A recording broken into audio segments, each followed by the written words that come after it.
She thought she was living an ordinary life, married to a humble man who worked tirelessly to provide for their small home. But little did she know, the man she called her husband was hiding a secret so grand, so astonishing, that it would change her life forever. What happens when a simple wife discovers she is, in fact, the queen of a hidden kingdom? The morning sun cast golden streaks across the small courtyard as Amina swept the floor outside their modest home. The scent of fresh bread wafted through the air, mingling with the faint aroma of jasmine from the nearby garden. Her husband, Idris, sat on a wooden stool, sharpening his tools, just as he did every morning. He was a craftsman, a man of few words but endless kindness. His dark eyes always carried warmth, and his presence made Amina feel safe, even in their simple existence. Amina loved her life, though it was far from extravagant. Their home was made of clay bricks, sturdy yet unassuming. The furniture was plain but well-crafted, built with Idris's skilled hands. Every item held meaning, every woven rug and carved wooden chest was a testament to his dedication. She found joy in the rhythm of their days, preparing meals, fetching water, and exchanging laughter as they sat under the open sky at night. Despite their simplicity, Idris treated her like a queen. He never raised his voice, never let her hands carry more than they should. He would wake up before dawn to prepare tea and sit with her before he left for work, cherishing these small, quiet moments. "A true king serves before he leads," he would often say with a mysterious smile. Amina would shake her head and laugh, never understanding the depth of his words. Their neighbors often praised Idris's character. "He is an honorable man," they would say. "Rare to find such kindness."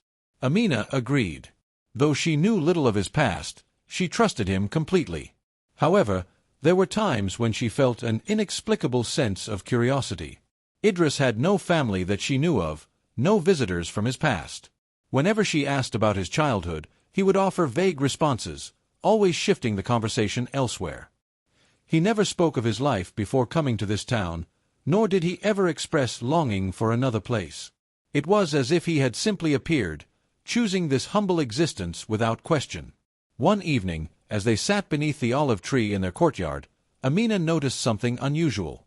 A finely dressed stranger passed by, his gaze lingering on Idris for a moment too long before he disappeared into the crowd.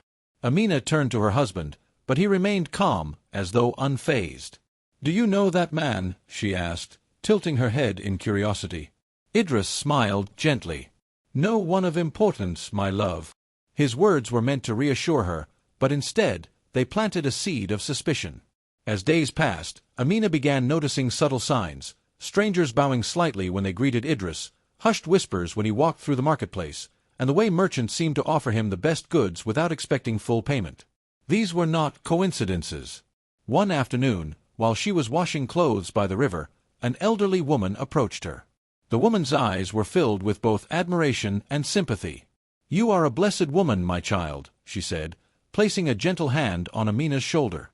Amina smiled, unsure of what to say. "I am fortunate to have a good husband." The woman nodded. "A good husband, indeed. But there is much you do not yet know." Before Amina could ask what she meant, the woman turned and walked away, leaving a whirlwind of thoughts behind. That night, as Amina lay beside Idris, she turned to him with hesitation. "Idris," she began softly, "who are you, truly?" He exhaled slowly, as though he had been expecting the question for a long time. Yet, instead of an answer, he brushed a gentle kiss against her forehead. "All will be revealed in time," he whispered.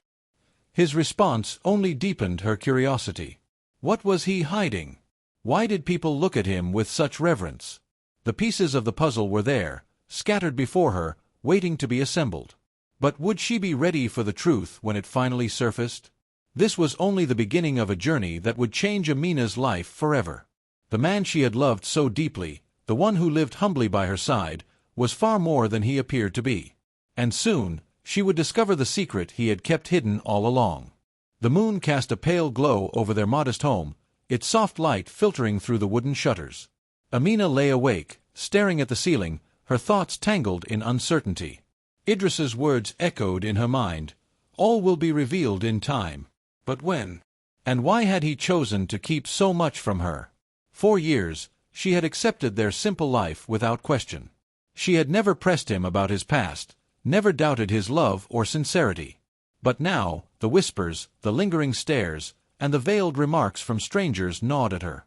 Something was being hidden from her, something far greater than she could comprehend.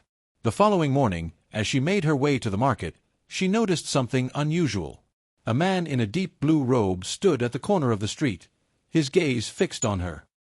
He was unlike the common traders or travelers who passed through the town. His posture exuded authority, his garments far too refined for a simple merchant. Amina quickened her pace, feeling the weight of his stare even as she turned into the marketplace. The usual hum of vendors calling out their wares, the scent of fresh spices and baked bread, did little to ease the unease settling in her chest. As she reached for a basket of dates, the merchant behind the stall bowed slightly, a gesture that was neither common nor necessary. "Blessings upon you, my lady," he said, his voice filled with something more than politeness. Amina frowned. "Why do you call me that?" The man hesitated, then glanced over her shoulder before shaking his head. "Forgive me, I must have mistaken you for someone else." But she knew better. He hadn't mistaken her for anyone. He knew exactly who she was, or rather, who she was meant to be. The encounters became more frequent in the days that followed. Strangers spoke her name with reverence, women in the market whispered when she passed, and more men in fine robes lingered at a distance, their expressions unreadable. One evening, as she prepared supper, she heard a soft knock at the door. Idris was still out, so she wiped her hands on a cloth and stepped toward the entrance. As she opened it, a man in an embroidered cloak stood before her. His face was aged but dignified, his eyes sharp with wisdom. "Amina," he said, bowing his head slightly. She took a cautious step back. "Who are you?" He studied her for a moment before speaking. "Forgive my intrusion, but the time has come for the truth to be known. I have waited long enough." Amina's heart pounded. The truth? About what? The man glanced past her, as if expecting Idris to appear, then sighed. "About your husband. About the man you believe to be a simple craftsman." Amina swallowed hard. "I don't understand." He stepped closer, lowering his voice. "Your husband is no ordinary man. He is not a craftsman, nor a commoner. He is a king." The words struck her like a bolt of lightning. She shook her head, unable to process them. "That's not possible." The man's expression remained calm. "It is more than possible, it is the truth. He is the rightful ruler of a kingdom that has long awaited his return." Amina felt the ground shift beneath her feet. The whispers, the respectful bows, the strangers lurking in the shadows, it all suddenly made sense. But why had Idris hidden this from her? Why had he chosen to live in obscurity instead of ruling his people? Before she could ask more, the man reached into his cloak and pulled out a small, intricate pendant. The crest engraved upon it was unfamiliar to her, but there was something hauntingly familiar about the design. "This," he said, placing it in her trembling hands, "belongs to him. He left behind his kingdom, his title, and his people to live a life of solitude. But duty calls, and he can no longer hide from it." Amina clutched the pendant tightly. The weight of it felt heavier than gold. It was the weight of a truth she had never been prepared for. Just then, the door creaked open. Idris stood at the threshold, his expression unreadable. His gaze fell upon the pendant in her hands, then lifted to the man standing before her. "I see the past has finally come knocking," Idris murmured, stepping inside. Amina turned to him, her voice barely above a whisper. "Is it true?" A long silence stretched between them. Then, with a slow nod, he confirmed what she already knew deep within her heart. "Yes," he said, his voice steady. "I am a king." Amina felt her world shift once more. The man she had loved, the husband she had trusted with her heart, had been hiding a kingdom within his soul. And now, there was no turning back. Amina stood frozen, her heart pounding against her ribs as Idris's words echoed in her mind. "I am a king." It felt surreal, as if reality had suddenly tilted, revealing a hidden world she had never imagined. The humble craftsman she had loved, the man who had spent years shaping wood with his hands, was, in truth, a ruler of a distant kingdom. The elderly man who had brought the revelation remained silent, his presence heavy with unspoken truths. Amina's fingers tightened around the pendant he had given her, the metal cool against her palm. She lifted her gaze to Idris, searching for something, an explanation, a reassurance, anything that would make sense of this impossible truth. "Why?" Her voice was barely a whisper. "Why did you never tell me?" Idris exhaled slowly, stepping closer. "Because I wanted a life free of power, free of the burdens that come with ruling. I chose this, us, over a throne. But fate does not let one escape forever." Amina's breath caught in her throat. The love they had built, the quiet life they had shared, was it all a fleeting illusion? Her mind raced back to the moments she had overlooked, the signs she had ignored. The way people treated him, the veiled respect in their voices, the silent bows, she had dismissed them as coincidences. Now, she realized they were pieces of a puzzle she had failed to put together. She turned to the elderly man, her voice steadier now. "And you? Who are you?" The man bowed slightly. "I am Malik, the royal advisor to your husband, the rightful king of Zarian." The name struck her unfamiliar ears, but the weight of its significance was undeniable. A kingdom. A throne. A people who had been waiting for their ruler's return. Amina shook her head, trying to grasp the enormity of it all. "And what do you want from him?" Malik straightened. "The kingdom is on the verge of collapse. The throne has been left in the hands of those who seek to exploit its power. Your husband's absence has allowed corruption to fester. His people need him. It is time for him to reclaim what is rightfully his." Idris remained silent, his gaze unreadable. Amina turned to him, her pulse racing. "And what do you want?" For the first time that night, his eyes held something she hadn't seen before, a quiet sorrow. "I want peace," he admitted. "But I cannot ignore my duty any longer." Amina felt her throat tighten. She had lived content in the world they had built together, never questioning its fragility. Now, she realized that their life had always been borrowed time, a pause in a much grander destiny. Malik spoke again, his tone gentle. "My lady, this is not just about Idris. You, too, are part of this legacy." Amina frowned. "Me?" The advisor nodded. "You are his wife. In the eyes of Zarian, that makes you their queen." The words sent a shiver down her spine. Queen. It was a title she had never dreamed of holding, a role she had never prepared for. She had been a simple woman, content with the rhythm of daily life. Could she bear the weight of a crown? She turned back to Idris, searching his face for answers. "And if I refuse?" His eyes darkened with something unspoken. "Then I will go alone." Amina felt her breath hitch. The thought of losing him, of being left behind while he walked into a world she did not know, filled her with an ache she couldn't ignore. She had vowed to stand by his side, through every trial and every joy. Could she abandon him now, knowing what awaited him? A heavy silence stretched between them before Idris spoke again. "I never wanted this for us. But I cannot turn my back on my people any longer." Amina swallowed hard. "And what if I fail? I don't know anything about ruling a kingdom." Malik stepped forward. "A true queen is not defined by wealth or lineage, but by her heart. The people will love you as they love their king. You will not be alone in this." The weight of the moment pressed against her. The life she had known was slipping away, replaced by a reality far greater than she had ever imagined. She had never desired power, never longed for riches. But she had chosen Idris. And wherever he went, her heart would follow. A slow breath escaped her lips as she looked into her husband's eyes. "If you go," she whispered, "then I will go with you." For the first time that night, Idris smiled, not a smile of relief, but of quiet gratitude. He reached for her hand, his fingers wrapping around hers with unwavering certainty. "Then we go together." And with those words, the past they had left behind came rushing back to claim them. Their journey to the throne of Zarian had begun. The journey to Zarian began at dawn. The air was crisp, laced with the scent of earth dampened by the night's dew. Amina rode beside Idris, her heart a tempest of emotions. She had left behind the only life she had ever known, stepping into an uncertain future as a queen to a kingdom she had never seen. Malik and a small group of royal guards escorted them, their presence a constant reminder of the world they were returning to.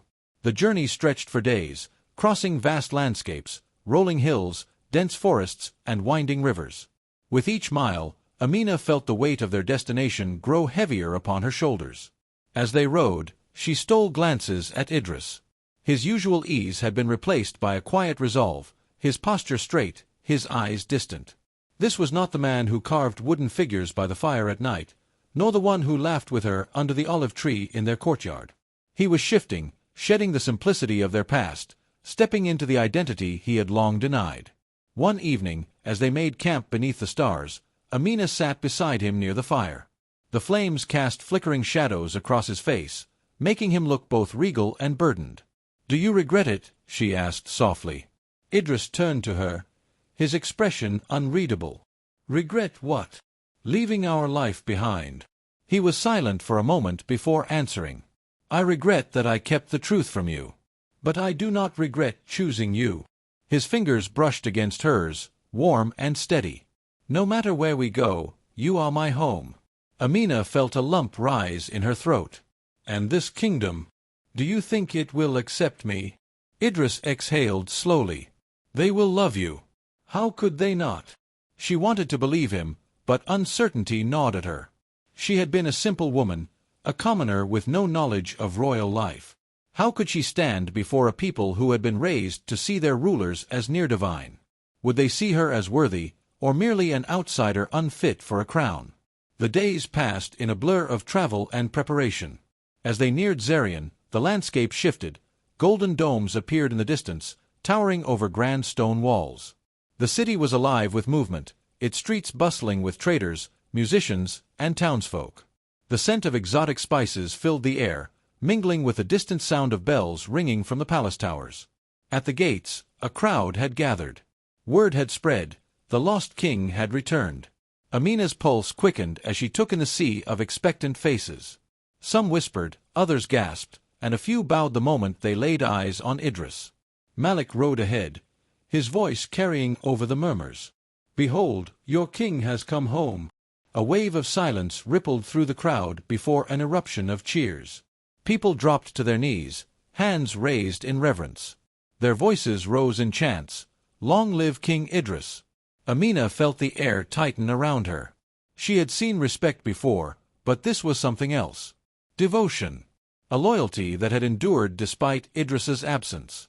She glanced at him, expecting some sign of discomfort, but he met the crowd's adoration with quiet strength. Then, the chants changed. "And his queen." The words sent a shiver through her. Dozens of eyes turned to her, filled with curiosity, doubt, and expectation. Amina gripped the reins of her horse, steadying herself. She had never feared hard work, nor had she ever backed down from a challenge. This was no different. She may not have been born into royalty, but she had been chosen by their king. And now, she would choose them in return. Lifting her chin, she placed a hand over her heart and inclined her head in a slow bow. A gesture of respect. A promise of devotion. The murmurs softened, some in the crowd nodding approvingly. As they passed through the gates, Malik guided them toward the palace, a magnificent structure of ivory and gold, standing against the sky like something out of a dream. Servants lined the entrance, bowing deeply as they dismounted. Inside, the grand hall awaited. Amina barely had time to take in the towering columns and intricate tapestries before Idris's name was called. A group of noblemen stood at the far end, their expressions ranging from relieved to wary. An elder among them stepped forward. "Your Majesty, we have waited long for your return." His gaze flickered toward Amina. "And this is your queen." Amina felt the weight of their scrutiny. But before she could respond, Idris stepped beside her. "She is my wife," he said firmly, "and she will stand beside me as your queen." The room fell silent. Then, one by one, the noblemen bowed. Amina exhaled slowly. She had stepped into a world unfamiliar and vast. The path ahead would not be easy. There would be those who doubted her, obstacles she had yet to face. But she would not falter. For Idris. For Zarian. For the destiny she had never seen coming, but would embrace as her own.